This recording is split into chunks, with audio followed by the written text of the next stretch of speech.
I think John might be the only one here who was at the first organizational meeting in my old workshop. I consider you the founder of the Granite State Woodturners. Yep. And led us through the beginning and made the Granite State Woodturners what it is. It was the first subgroup of the guild and always the largest subgroup of the guild.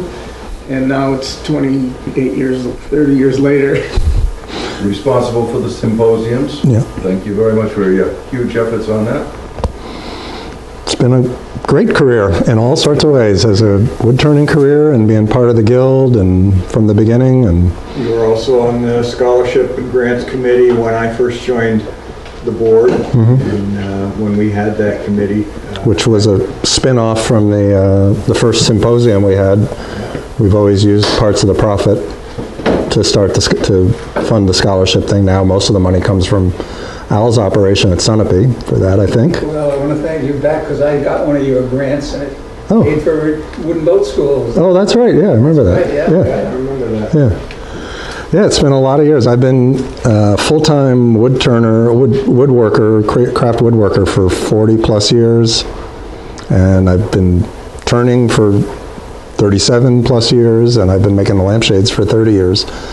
I must say that it was his product up at Sunapee that was my inspiration to decide that I wanted to be a turner when I retired. And so when I retired, and that symposium cost you a lot of money, didn't it? It should. Because he bought a one-way the first year that we... Right.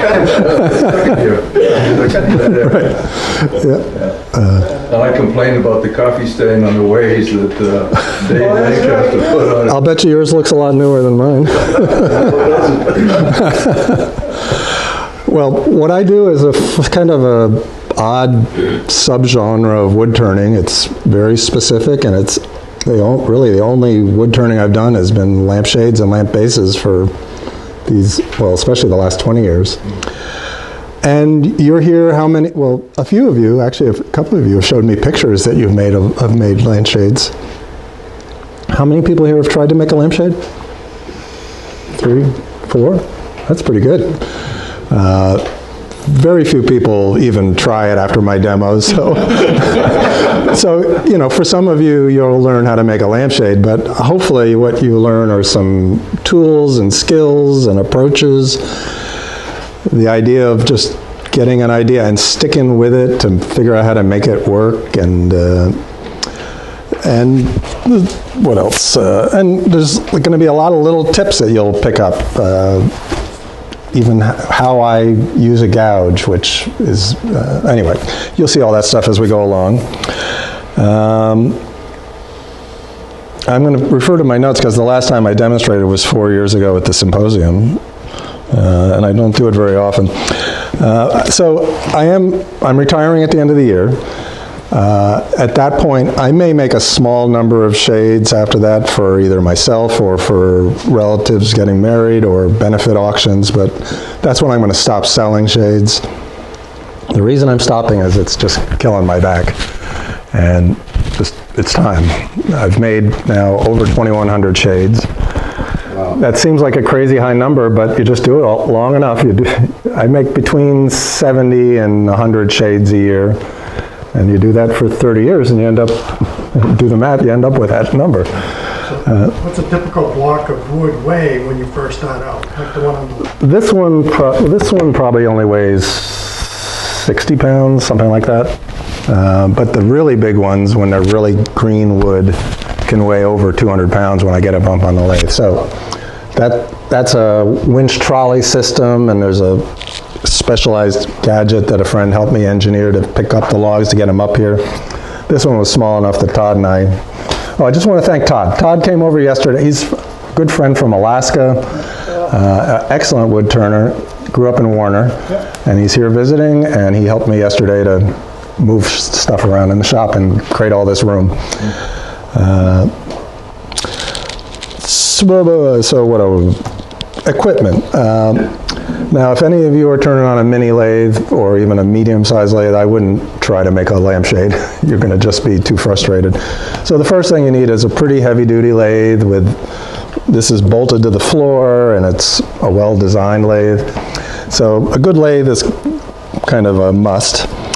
a large spur center, which John Siegel used to make. You don't make them anymore, right? Anymore, no. I'll be able to show it to you in a minute when we get this off, but having a spur center that can really dig into the wood and get a hold of it. A traditional spur center would just not do the trick. Heavy duty faceplate. I'll pass this around. This is heavy, but I'll hold it up first, actually. This is a one-way faceplate. You see that has this, it's extra thick and it has this rim around the edge and lots of screw holes. It's balanced. Actually, this one must have been balanced when they made it. Usually there's some little holes around the edge where they have balanced them. I used to turn with a flat faceplate, and when I switched to this, I could see some vibration. I could notice some vibration going away pretty quickly. So if you're not familiar with one-way faceplates, that'll be worth passing around. Don't drop it on your toe. So you'll see me use some arm brace tools, and we'll talk about them more when I get there, but you wouldn't necessarily have to have that particular style arm brace tool with called a hooker with a bend in it, but you need to have some way to get deep inside the shade. Flexible lighting that allow you to get light bulbs where you want them. I don't know how you could do it without it.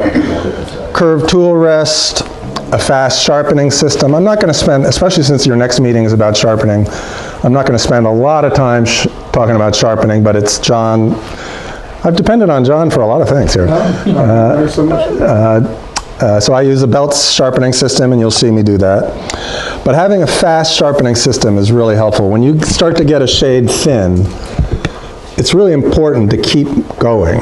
When you stop, they'll start to dry out in certain places, and it's really important to be able to work quickly. And compressed air. I can't imagine how I could do this without a lot of compressed air. I'm using compressed air to blow water out of the thinness of the shade. I'm using it to clean up. I'm using it to get stuff off myself. I use it for some of the tools. And skills, probably not a well, the four of you raised your hand, and you're all probably pretty experienced wood turners to have even thought to attempt it. So having some skills and experience is helpful. Probably the most important skill is the ability to stay calm and courageous about the whole thing. If you're trying to make a lampshade, or this applies to a lot of different kinds of wood turning and woodworking, if you're scared of what you're doing, muscles will be tight, and you will have trouble moving yourself in smooth ways through the work. And so having the skill level that allows you to have confidence as you're doing it, I think is probably the most important thing. Quick story? Yeah. So I was turning something and I got a catch, and I'd been turning for a little while, and I said, this is crazy. What are you doing? Sell everything. And I went upstairs and I got on my phone about wood turning. And one of the guys said, oh, that's just dynamic redesign. It didn't want to be that big in the first place.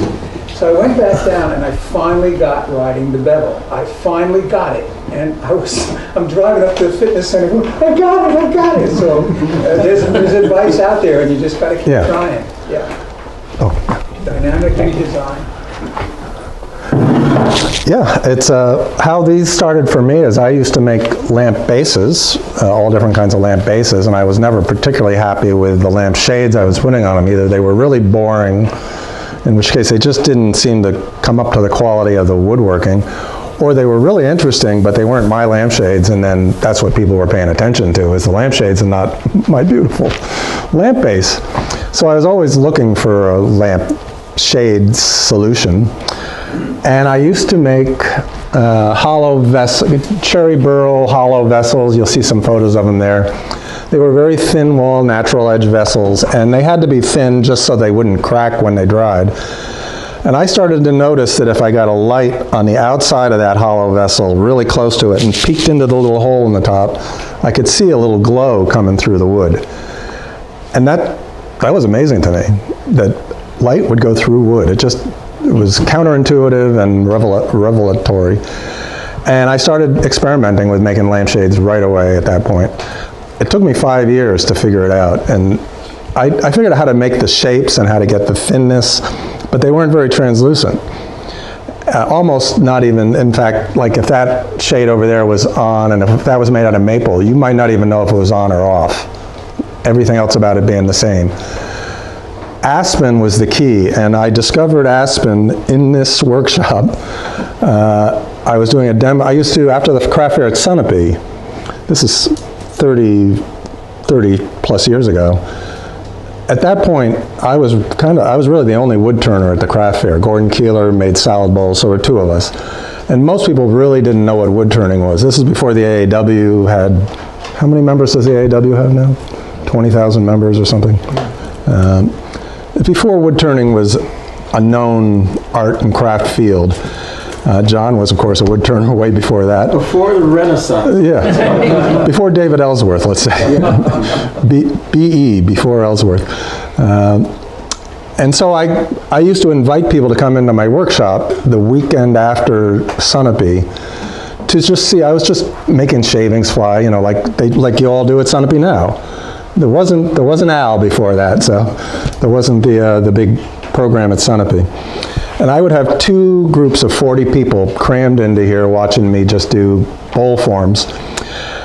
And I needed a piece of wood that Friday late afternoon. I needed a piece of wood to turn. I didn't want to use a nice wood, so I cut an aspen tree, a poplar tree out just behind the garage and had that piece on here to turn. And it was close to an inch thick in bowl orientation, side grain. It was close to an inch thick, and I happened to swing a light around on the outside like this. Even at an inch thick, through the end grain, I could see a little bit of a glow. And there were 40 people here, and some of them still come up to me. They remember me saying, "I'm thinking of sending you home right now. I have something better to do." Which was a joke, but it was what I did the next day, was to go out there and cut another chunk of that and make my first lampshade, and that's the first one I sold. Interestingly, that person came back to me just recently, and their grandkid did break the lampshade, so that now they need a replacement. So that was great to reconnect with Jean Stein. She was the first person. I hadn't been able to figure out even who it was because I wasn't keeping good records back then. So anyway, that moment, that was the eureka moment, and even then it took me a few years to realize what a big deal it was in my life to have discovered that. But pretty quickly it became all that I did, and it's been a great career. I sell lampshades to every continent. I haven't sold one to Antarctica yet, but every other continent, and I have wonderful clients. Most of the lampshades I sell to people who own my lamps already, which is a good, what would you call it, a good plaudit or something for, and it also means that they're durable. I have people that come back to me 30 from the first year wanting to have another lampshade. So the fact that they're thin doesn't mean that they're fragile. In fact, good point. I'll pass this around. A lot of you have played with this. I've had this piece for 25 years, and I bring it, when I did craft shows, I'd bring it to every craft show. Every kid would try to figure out, not that it can't be broken, but you can see what I'm doing to it. It's like rubber. And that's what makes them durable. The durability comes from the thinness. It doesn't make them fragile. So you can flex that around a little bit. Don't tempt the fates, but and it also gives you a sense of a fairly typical thinness. If anything, I make them a little bit thinner than that now. You can't make them too thin. If you make them too thin, they're like paper. They literally will flex around so much you can't even sand them. They're just like wobbly. What is the thickness you normally try to achieve? I generally say about 1/10 of an inch. It's under 1/8, but I vary them on purpose. Some of them are thinner, they get a more yellow color, and the thicker ones are a little bit more of an orangish, sometimes red color. And some people prefer one or the other, so I don't get hung up on it. I get very hung up about the thinness when I'm making matched pairs or matched sets. I've made as many of 18 of them, all the same design, same thinness. You can make the exact, you can see all those templates up. Those are for sets that I've done for various people, and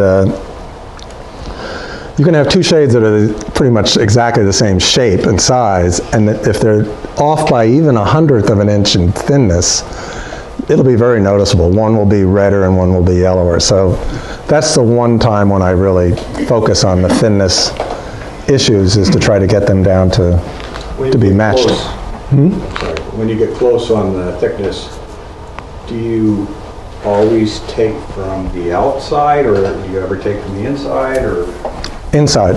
inside? Yeah. Well, yeah, let's hold that. We'll get to that. Yeah, let's just hold that. I'll tell you about how I do match thinness. Okay. So there's probably, I could talk a lot, but it's more fun to make lampshades, make shavings, but let's just see if there's anything else. Okay, let's make some shavings. I have 3 different pieces that I'm going to work on here. The first one obviously is just roughing, just very crude wood turning just to get it into shape. And then the 2 other pieces here, I don't want that to tip over.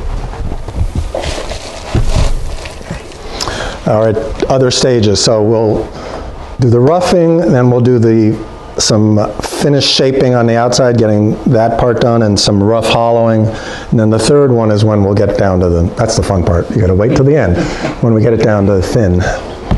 Is that working? Yep. Yeah. Oh, hi. Okay.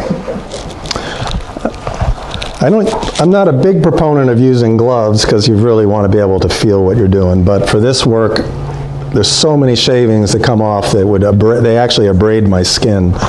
So, and you all have glasses or safety glasses. Let's get Norm a pair.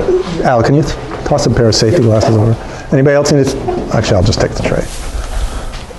You never know where these shavings are going to go. Okay, thank you. Peter, there's at least 2 different aspens. There's a big tooth. Yes, okay, so. Aspen, well, maybe there's more than 2. I should have explained that. Aspen is what people call that tree everywhere else in the world. In New England, people call it popple or poplar. And it's a confusing term because there's poplar lumber. You see poplar lumber in the lumberyard all the time. Completely unrelated species. So aspen is, first of all, it's a nicer word, but evokes Aspen, Colorado. But it differentiates it from the poplar trees that grow in the mid-Atlantic that the lumber comes from. And there are 2 types of aspen. I use them interchangeably, big tooth aspen and quaking aspen. Okay, so they are big tooth and quaking. Right.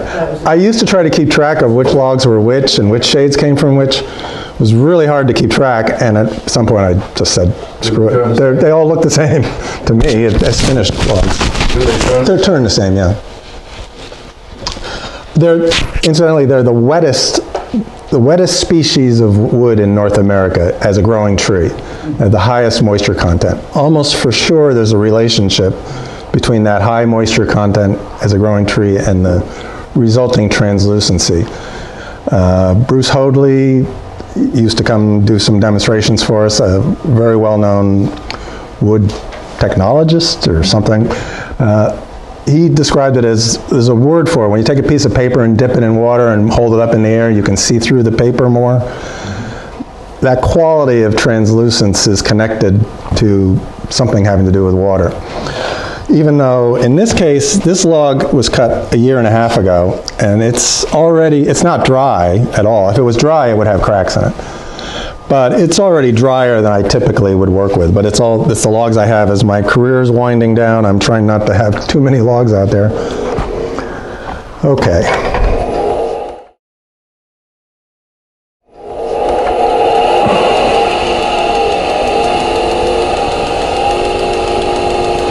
Oh, variable speed. That's another, you'd have to have a lathe with variable speed, I think. And Claude, can they see that? How many of you are familiar with harmonic dampening and harmonic vibrations with your lathe?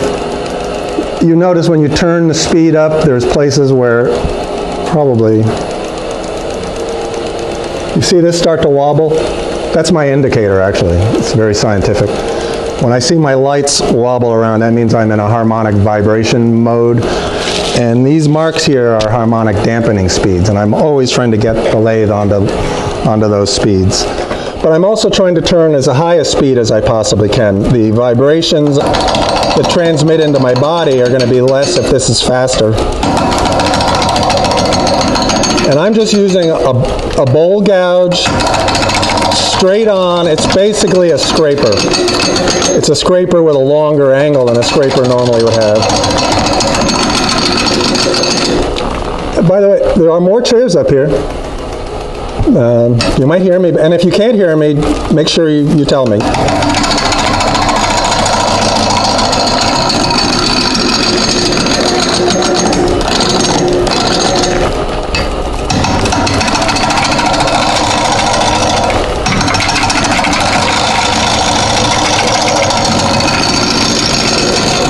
I'm not really concerning myself with the final shape at all.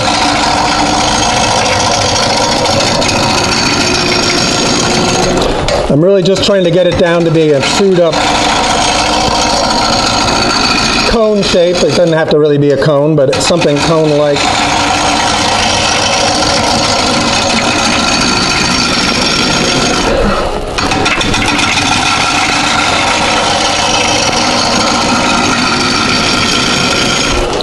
So the first just basic tool tip is I'm using this tool. You'll notice it's almost always connected to my body at my hip. My right hand should be pulling it into my hip. I'm not using my arms to push the tool in. My left hand should be just trying to weigh it down, not force the tool into the wood. Now in this case I'm using my fingers to sort of pull it across.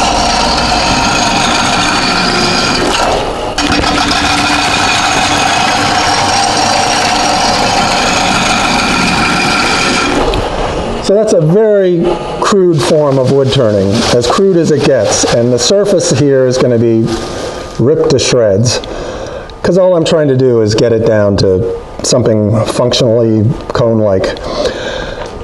I'll do a little bit more of that, but then I'm going to...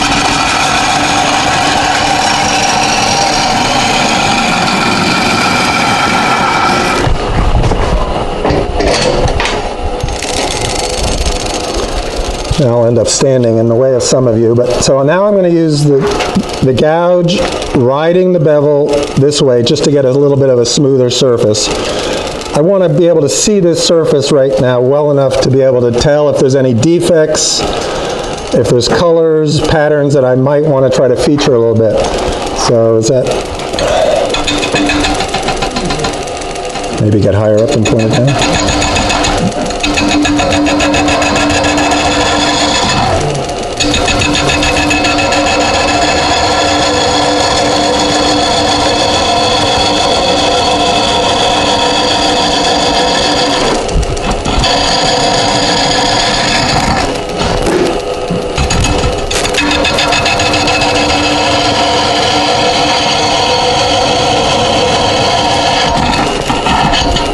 Again, I'm not really working to get any final shape. I'm not even that concerned with getting a really great surface. But I do want to be able to see what's going on with the wood grain a little bit. So one thing I'm seeing right away, there's a knot right here, a small one.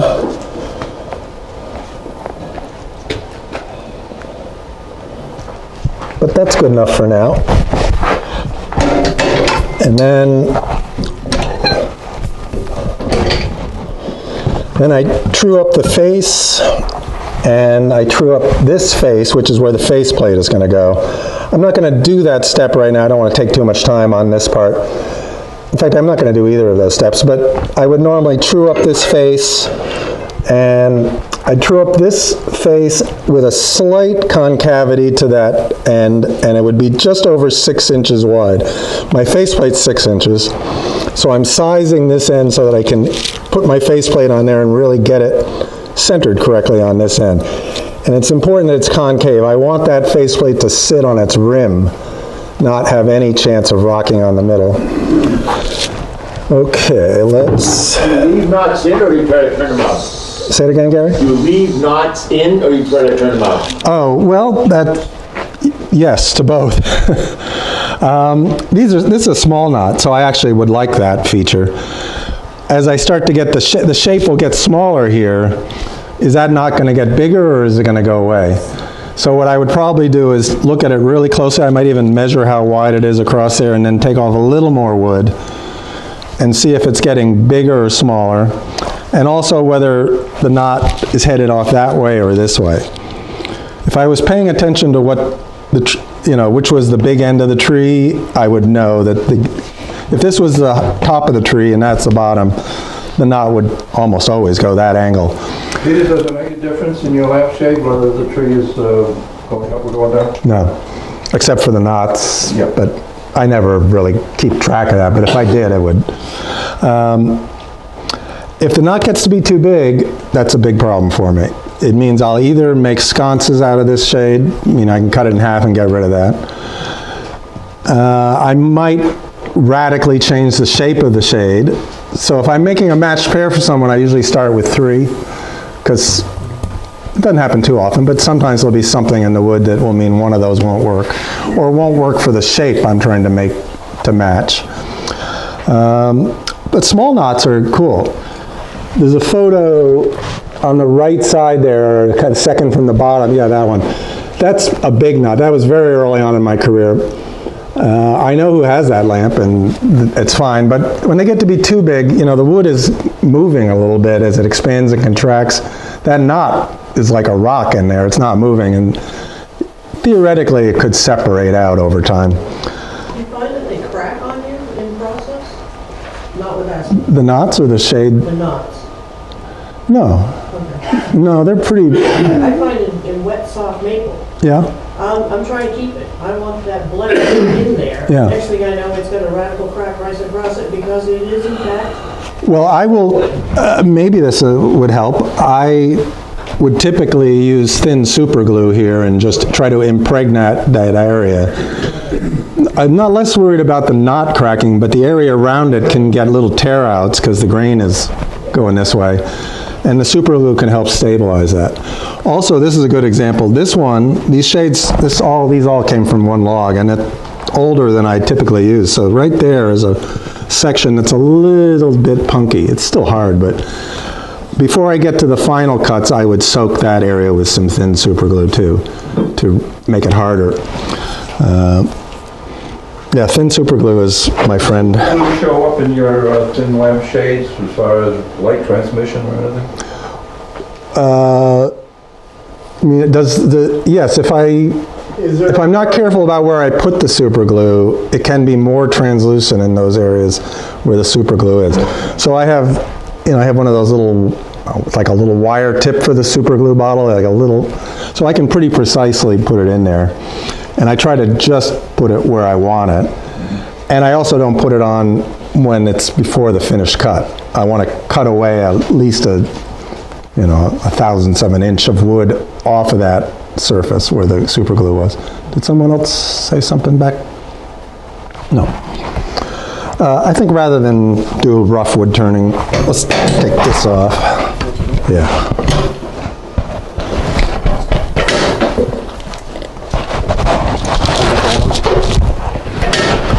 Okay. And let's push it under there, I guess.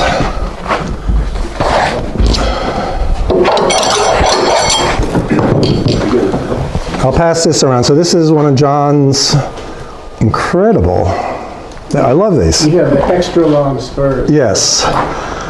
That digs into the wood. If I get really a log, sometimes logs are kind of punky right in the middle. If they're really punky, I'll drill that out and put like a 2-inch dowel in there. But if I don't, sometimes that will start to turn into a drill. If I'm really working heavily with a big gouge out here, that resistance. But all I got to do is pound on the end of the log, and it'll pound that further into the end of the end grain. I don't know there are some spur centers that have really big wings on them. Does one way make, I've never used it, but I would think that would work. It is one way. Yeah. I don't know what they call them, but they're like that big across, aren't they? There's some you put in a chuck as opposed to into this. Right. Oh, yeah, that's right. Yeah. One advantage to that is the size of it is small enough so that the the little extra tenon of wood you have at this end is this diameter. So if you end up with wings that are too big, you're going to have to figure out how to chip away that wood. Otherwise, it'll be a bump that'll get in the way of mounting it in your faceplate. Okay. Peter, have you ever thrown a shade? No, I've never broken or damaged a shade on the lathe yet, till today.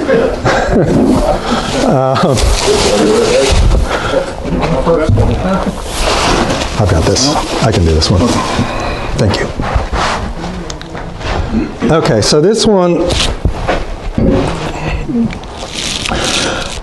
I've mounted it on a faceplate, and I have trued up. You'll see when I'll put it on. Why should I say it rather than just do it?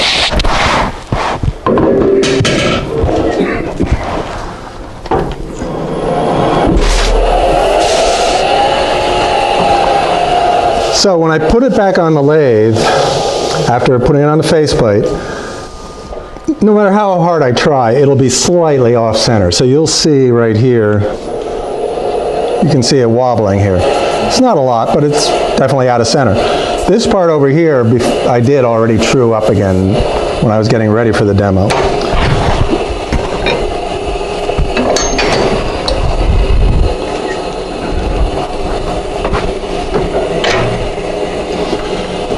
So the two screws on your faceplate. The screws are right behind you. Is there a faceplate with some screws? Maybe just hand one of those. Well, it doesn't matter. The two things that are important about these, this is square recess. Jim and I were talking about it. He's used Phillips head, and he's had trouble getting them in and out because the bit won't bite into the screw very well. Square recess or Torx. And they're also, I think these are number 14 screws. They fill the hole in the faceplate pretty full so that you have less opportunity for anything to shift in there. I mount them with 9 screws, and I've never had one start to come loose. I'm pretty sure I could do it with fewer screws, but why tempt the fates? Oh, I think they're 2.5. I have a set of shorter ones if I ever have a piece where I end up having to be fairly close to the screws, but 2.5. If you're concerned about it, because using screws and end grain is not considered to be the standard way to do anything. Very early on, I saw someone demonstrate at an AAW symposium. He was doing pieces like this, but they were like extending way out from the lathe. And he used cross dowels. He would drill dowels through, drill like a 3/4 inch hole this way, put a 3/4 inch dowel in there wherever one of the screws. So the dowel was going in this way and the screw would go into it. And that would be very secure. It would be also much more time consuming, and I'm into getting things moving, so I don't find the need for it. But if you were worried, that would be a way to extra secure it with some cross dowels. So the two things that are going to happen at this stage is I'm going to true this up. It's slightly out of round. And I'm going to start to find the shape that I want. Now, when I was still roughing it out between centers, I was already starting to look at the shape. You can see I've got a little bit of a bell shape starting to form there. And I'm going to do more of that. I'm going to sharpen.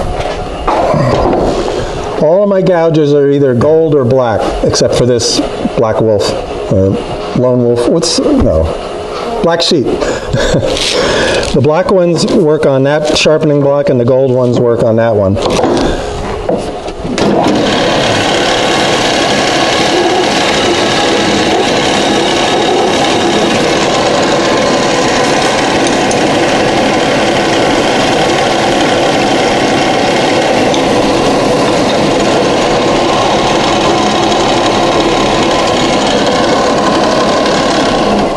This is a ceramic abrasive belt. I find they have lasted a lot longer than the other types I've tried, and it's 120 grit.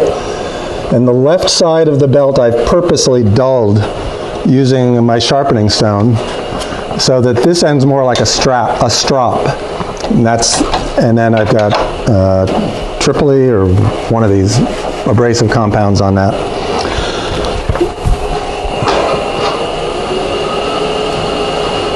Now, this is the same gouge I used for roughing.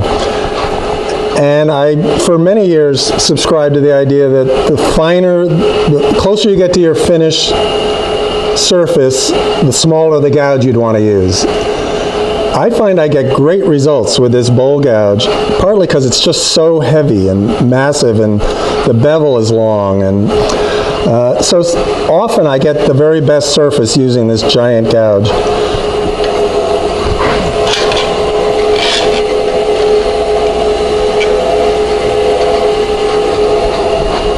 Okay, so.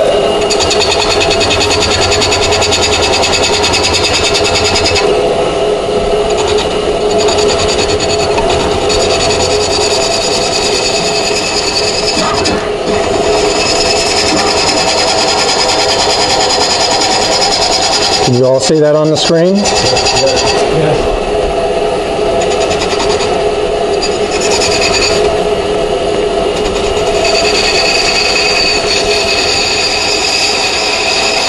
Shoot, I should not have my glove on right now. I forgot about that. Better to feel it more directly.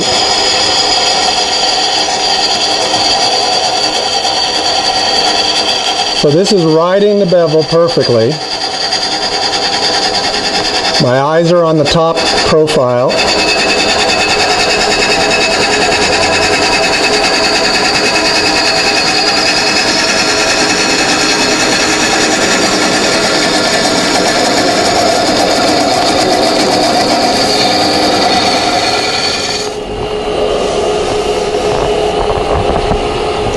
That's pretty good, except it's too fat up in the upper part here. So I'm going to take off more.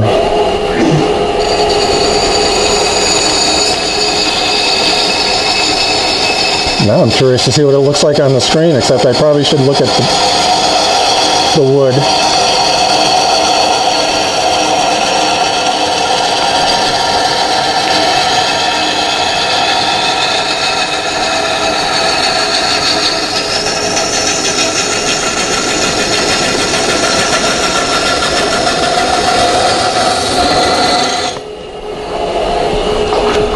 It's very helpful to step back and really, in fact, look at it. Yeah, this is just too big up in here, so I need to be more aggressive in removing wood out of the middle part.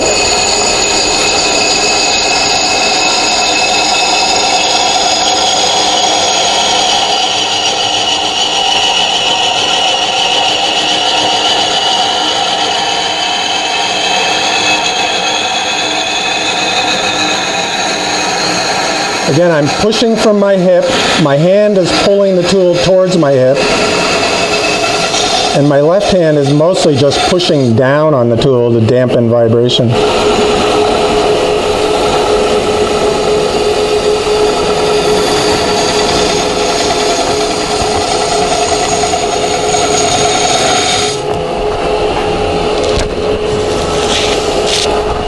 I'm used to my tools being right where John's sitting.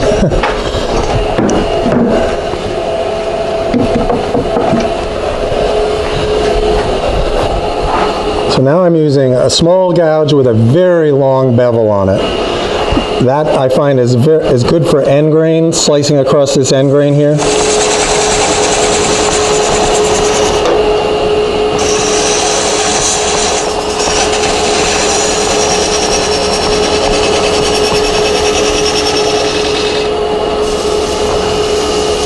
That's good. Now for years I would have worked to get that surface as good as I could and then sand it. Usually starting with 100 grit and working up to 600.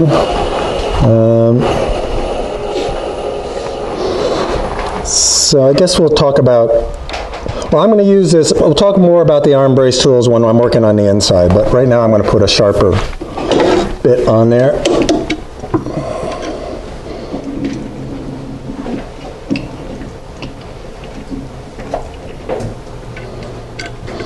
So I've used these tools to do the inside of the shade and to do with the hollow vessels when I used to do the hollow vessels. And then I realized I could use it on the outside as a shear scraper and get a really smooth cutout here. And by doing this, I've gone from 100 grit and really a lot of sanding at 100 grit to now starting with 150 or 200 grit on the outside. And what I'm doing is I'm using it as a shear scraper. I'm tipping it at about a 45-degree angle and, of course, going down the grain. Let's see if we can you see on the screen these lines where my finger, does that show? Yeah. Yeah. Okay, so that's why I use this light to go right across that to get the best view of it.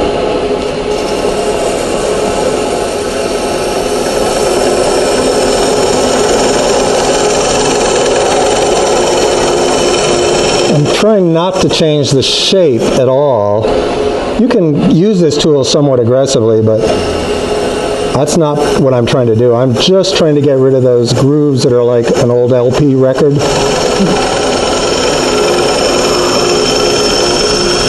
find added vibration from being extended out beyond your tool rest? You have, okay, so if you have Because of the curve. you have to have the tool rest here. Yeah. No, with the arm brace, I don't get any sense of vibration. If the wood is, like if you were trying to use this on a natural edge burl and you had air, bark, solid wood, that could be trickier, I suppose. Now using the light going across it, at least the guys over here can see it. You see where there's some lighter and darker bands? They're actually slightly higher and lower spots, but I can't feel them. I think they're fine.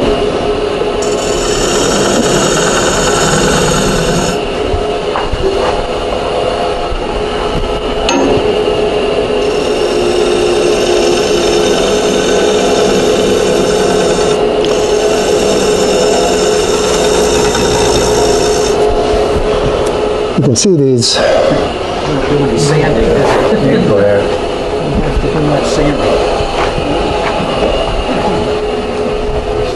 Don't squeeze them or they'll just squeeze into a snowball. Okay, let's...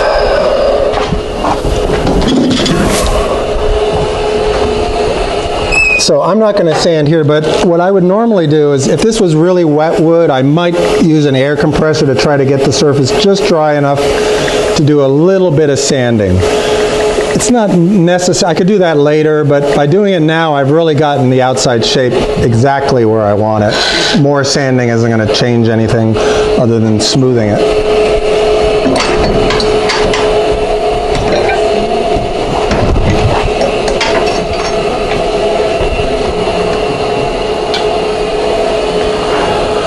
Okay, let's see.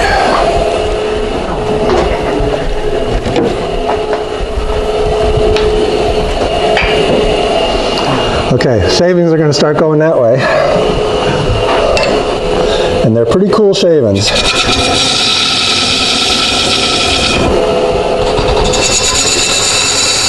I'm going to move just a little more this way.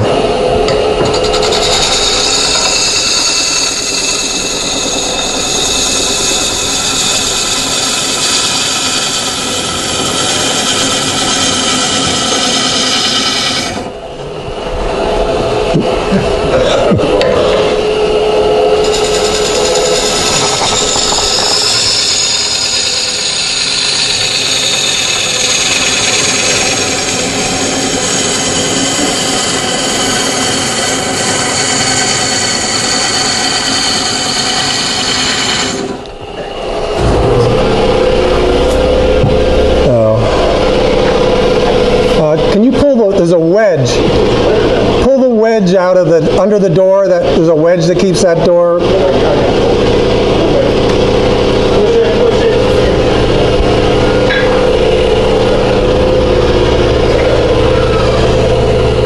So that's about as far in as I can get the gouge over the tool rest. I can use the smaller gouge now to do a couple things. I'm trying to make a cone shape in the middle. And I can also take out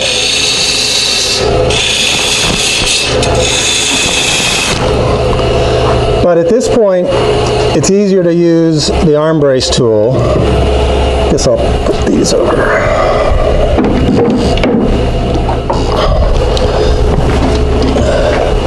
So I've got two forms of the arm brace tool. This is the one that has, can't look in that projector. This is the one that has that teardrop scraper on it. And I was using the long edge of it to do the outside of the shade a minute ago. I'm going to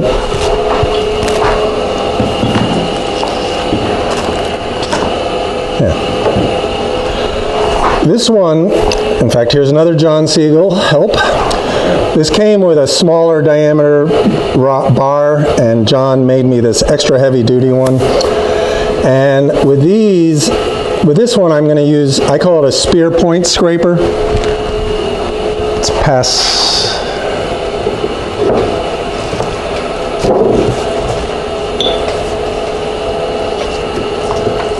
You can pass those around. You'll see the teardrop scraper and the spear point scraper. You could use high-speed steel for these. These are, John, what is tantung? Tantung. What is, it's like a particle metallurgy, or what? I don't know exactly what it is. Well, these are made out of tantung, which is a German steel made by Wesson. Is that? Anyway, they hold an edge much longer. They're somewhere between high-speed steel and carbide, but you can sharpen them with regular stuff. You can get a sharper edge than you can with carbide. So I use those. What's that? How do you sharpen them? I shape them. Can you get a close-up of that?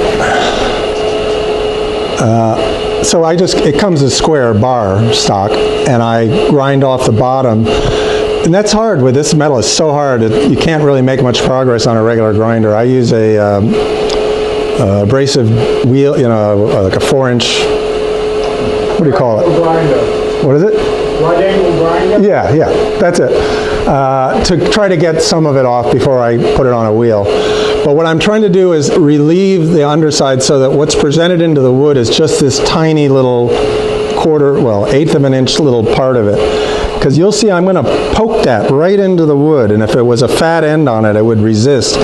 With this spear point, I can dig it in and then sweep it sideways to get rid of wood fast. So in a way, this is like the inside version of what I did as a rough turning on the outside. This is definitely going to leave a ripped up surface. It's not... Just point out something. That was the first time I ever heard John Siegel say, "I don't know." Oh, John, they got you. It's tantalum and tungsten. But See, I don't know what. he was just teasing us. I don't know. He knew. I know it's hard to grind, though. Yeah, I'd like to figure, well, if I was going to continue my career, I'd like to find a better way to shape these, rough shape them. It takes a while to get the shape I want. Okay, so what I'm doing is just poking it in and then sweeping it sideways. Hi, Todd. That's a bad spot. So I'm really using the side of it to do the cutting. The nose of it is just allows me to dig it in.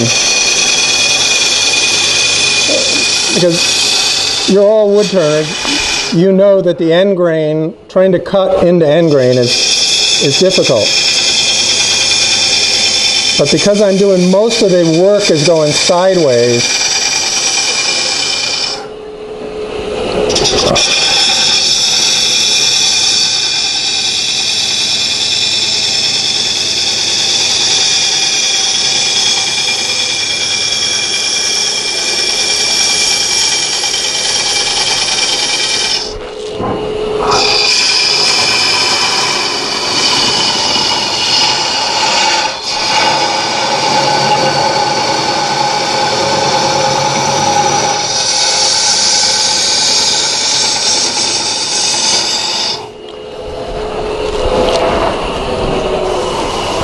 so I would do a lot more of that. And you can see how quickly this can destroy wood. I mean, you can really remove a lot of wood fast. This is the fast part. Things get a lot slower from that point on. So I would use this to get this down to about 1 inch thick on the sides and dig it out so there was a cone remaining, like you see the cones there. So from the smallest shades, I just carve this all away. But what I'm trying to do is use the tailstock as long as possible. Because all these aggressive cuts, if I didn't have the tailstock touching the wood, there would be vibration forming here. So this allows me to be really aggressive with the tools, with it being supported at this end. Once I got that cone out of here, then of course there's no opportunity to use the tailstock anymore, and so I'm going to... Does it also mean when you've got the tailstock in there that you can go ahead and cut the inner wall and not focus on inner-outer thickness early? I'm not going to... I'm not sure I'm answering your question, but I'm not trying to get it thin at this point. I'm not going to get anything close to the final thinness, because this tool is so crude that it would leave tear-outs. I need to have this out of the way and the tailstock out of the way to really do the nice finish work on the inside. Because I had talked to David Ellsworth about it, and I was having awful vibration. And he suggested cut part of the out, part of the in, part of the out, part of the in, part of the out. Oh, and set yes. that thinness and never go back. I only ever went back with sandpaper. And even then... Okay, yes, I agree with that. That is how I do this. So that's why I haven't done the whole shape on the outside. If this was a really big, like a floor lampshade, I usually would do it in 3 sections on the outside. And on the inside, there's often 2 sections per outer section. So you're right. Once I've gotten this thin out here, I can't go back to it. Very rare that I can go back to it, because it'll go slightly, just even though I'm spraying with water and trying to keep everything wet, it'll still, there's just some tensions in the wood that will start to relax when I get it thin. And it can go, even if it goes out around by 1/100 of an inch, that's pretty important to me. So that's why I can't go back. I can go back and sand if it's at a relatively slow speed. Also, the wood is flexible at that point. I can sand it and also push from the inside out towards the sandpaper and kind of reduce vibration. Finding the dampening speeds is really important for that kind of thing. At the very thin walls, are you concerned about heat checking? Well, I would be concerned, like if I could stop at this stage. I could stop and come back to this 3 days later. I could just spray it with water and put it in a bag. But if I left it to dry in the air, it would crack. But otherwise they won't crack. Once they're thin, they won't crack. We were discussing sanding, the thin wall sanding, not going back. Are you concerned about heat checking at any? Oh, no, they don't get hot from sanding. They never get hot. They're still wet. Even when I'm sanding them, I'm trying to get to a point where the surface is dry and it doesn't seem like it's possible, but even at 1/10 of an inch, you can get the surfaces dry and the cream of the Oreo is still wet. Once it's all dried, they can go, some of them will get almost like a fluted Ron's bowl there with the fluid. They can get all sorts of wobbly things on the outside when they fully dry. Okay. Peter, do you prefer the arm race over the various captured or articulated rigs? Oh, you mean like those big elbow arrangements? Yeah, the captured rigs, like Yeah. or the Trent Bosch, any of those? This is the only way I've done it, first of all, and I know it works, so I haven't been too tempted by anything else. The ones that have the whole arrangement with racks and bars that sort of, to me, that's just a lot of awkward equipment. It would, for someone beginning and wanted to have the confidence to do it, I could see does anyone have a system like that? Do you know what I mean? Jameson type rigs, I even made a great big semicircular one. Yeah. Which Jameson hated because it didn't have the top layer on it. Yeah. I said, if any part lifts off the top of that, the more serious problem. We prefer the arm brace because of the flexibility. Yeah, well, you'll see in the next stage, I'm going to be standing here, working on the inside. I suppose it would work. I think it would slow things down a lot. All that equipment and getting everything lined up right. But that's probably just me being stubborn because this works, and Peter, have you ever tried Johansson's coring? Oh, there's several coring systems. Well, no, he basically just uses it's a straight bar, basically, to go on. I haven't. How you get your cones out. Oh, well, I just do what I was doing here, and I get it down to like a half an inch, and and the grain's going that way, so it's not as easy. Those coring systems work great on bowls because you've got side grain, so even if you have an inch stub in the bottom, you can snap it out, the inner bowl from the outer bowl. It has just for going straight in, and you know. Yeah, there's probably a ton of things that could be used and done better than what I do, but I'm pretty used to what I do, and if it works, why fix it? yeah. It's funny, Gordon Keeler, how many of you know who Gordon Keeler is? John, of course, Al. He used to live just down the road. He was really the inspiration for me to get into woodworking, and he used the most old-fashioned techniques. Everything was scraping, everything. Made thousands of beautiful bowls, very famous for his bowls, and it was all done with scraping. And I tried to convince him that there were better ways to do things. And now I'm Gordon Keeler. It's like, this works.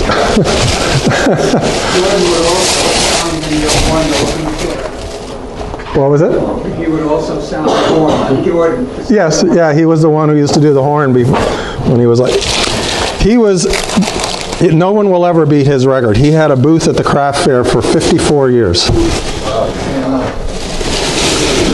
I got to 34 years. Claude's 24? Oh, you're heading for it. Dan Dustin is probably the longest booth holder now, I would think. He must be 45, maybe, 45 years. I've only had a booth for 2 years. But I was at the shop at the fair for 10. And the exhibit. Sam did 42 years, but he passed away 2 years ago. Sam, yeah. Yeah, there's a bunch that have done 40. Okay.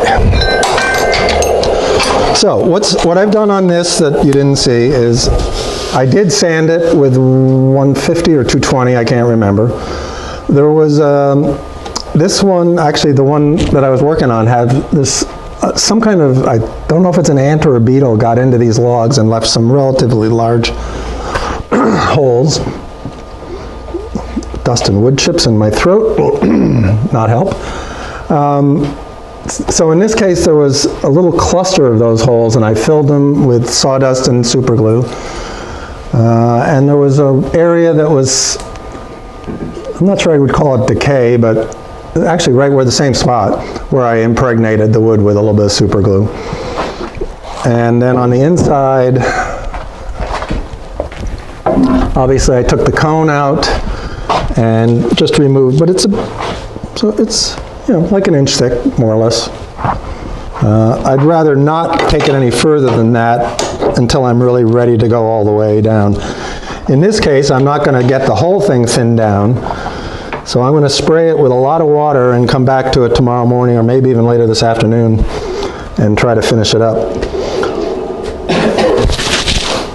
Okay, so. Did John make that tool rust for you? No. Yeah, where were you, John? This is, that's too long a story. My old lathe before this one was a big wooden box that had, it was DJ lathes they were called. They sold you all the parts and you build a wooden box full of sand and I mounted it to it. And he used to make these curved tool rests. One Way made for me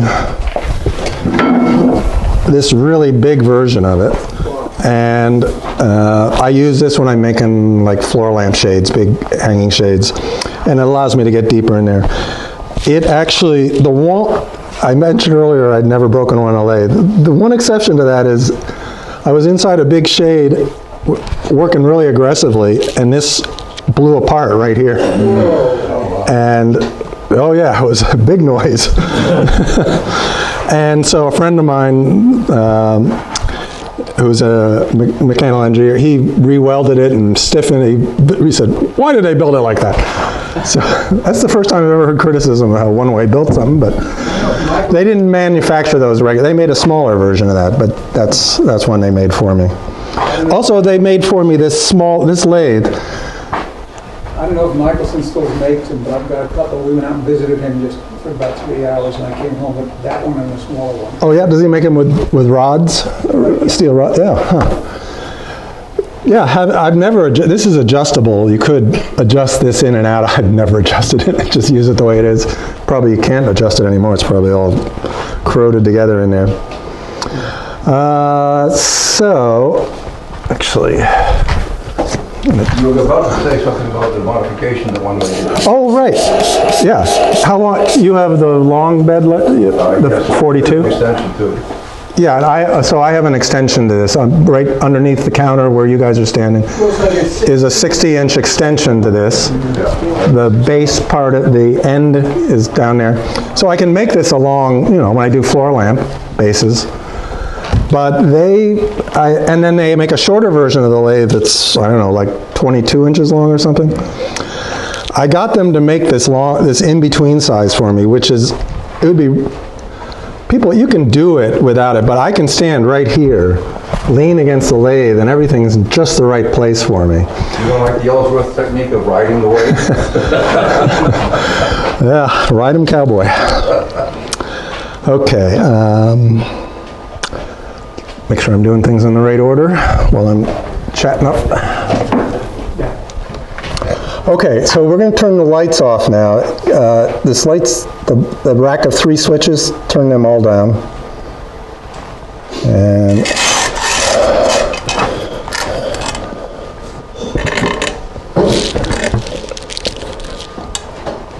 oh, that's it. I'm just curious if there's any, can you see any light coming through yet? Maybe not yet. Okay, that's what you'll start to see.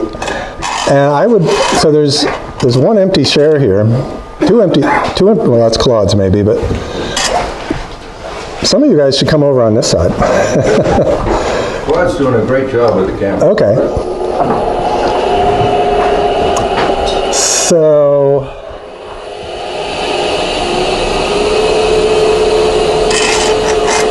I'm going to start by using, this is a medium-sized bowl turning gouge, and I'm going to use it pulling towards myself, so I'm not riding the bevel. There is no way to, so the grain's going this way. It means I have to be turning with the grain properly. I'm going to be moving the tool from the center up out towards the rim. That would be the correct direction on the grain. On the outside, it's the opposite. I'm going from the rim towards the center. But there's no way to really ride the bevel with a traditional gouge. You'd have to have the gouge somewhere deep inside the shade. It just doesn't work. So Claude, I think you're going to see it best.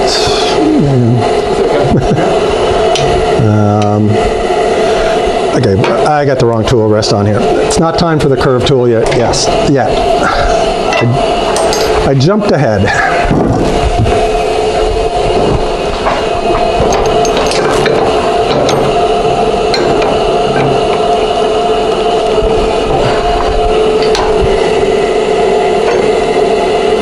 Pretty close to on center when you're turning. The height of the rest? No, you do. Well, at the moment, I'm nowhere near the center, so I can't answer the question. But yes, if I was at the center of the piece, I would want the nose of the gouge to be right on that. So I'm using this, I'm dragging it towards myself. I got the flute is at about a 45 degrees facing towards me. And you can hear some vibration now, right? You hear that low rumble right there?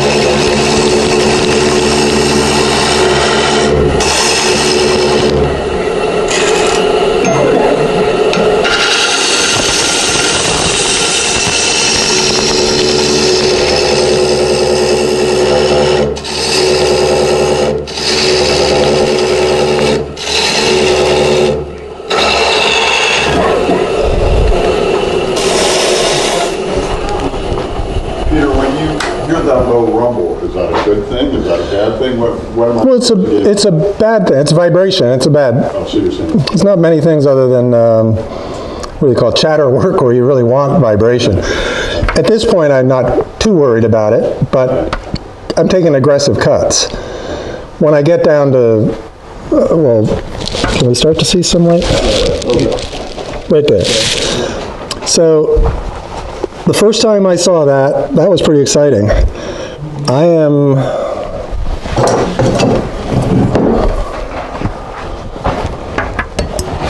so the thinness right now is 1/2 inch.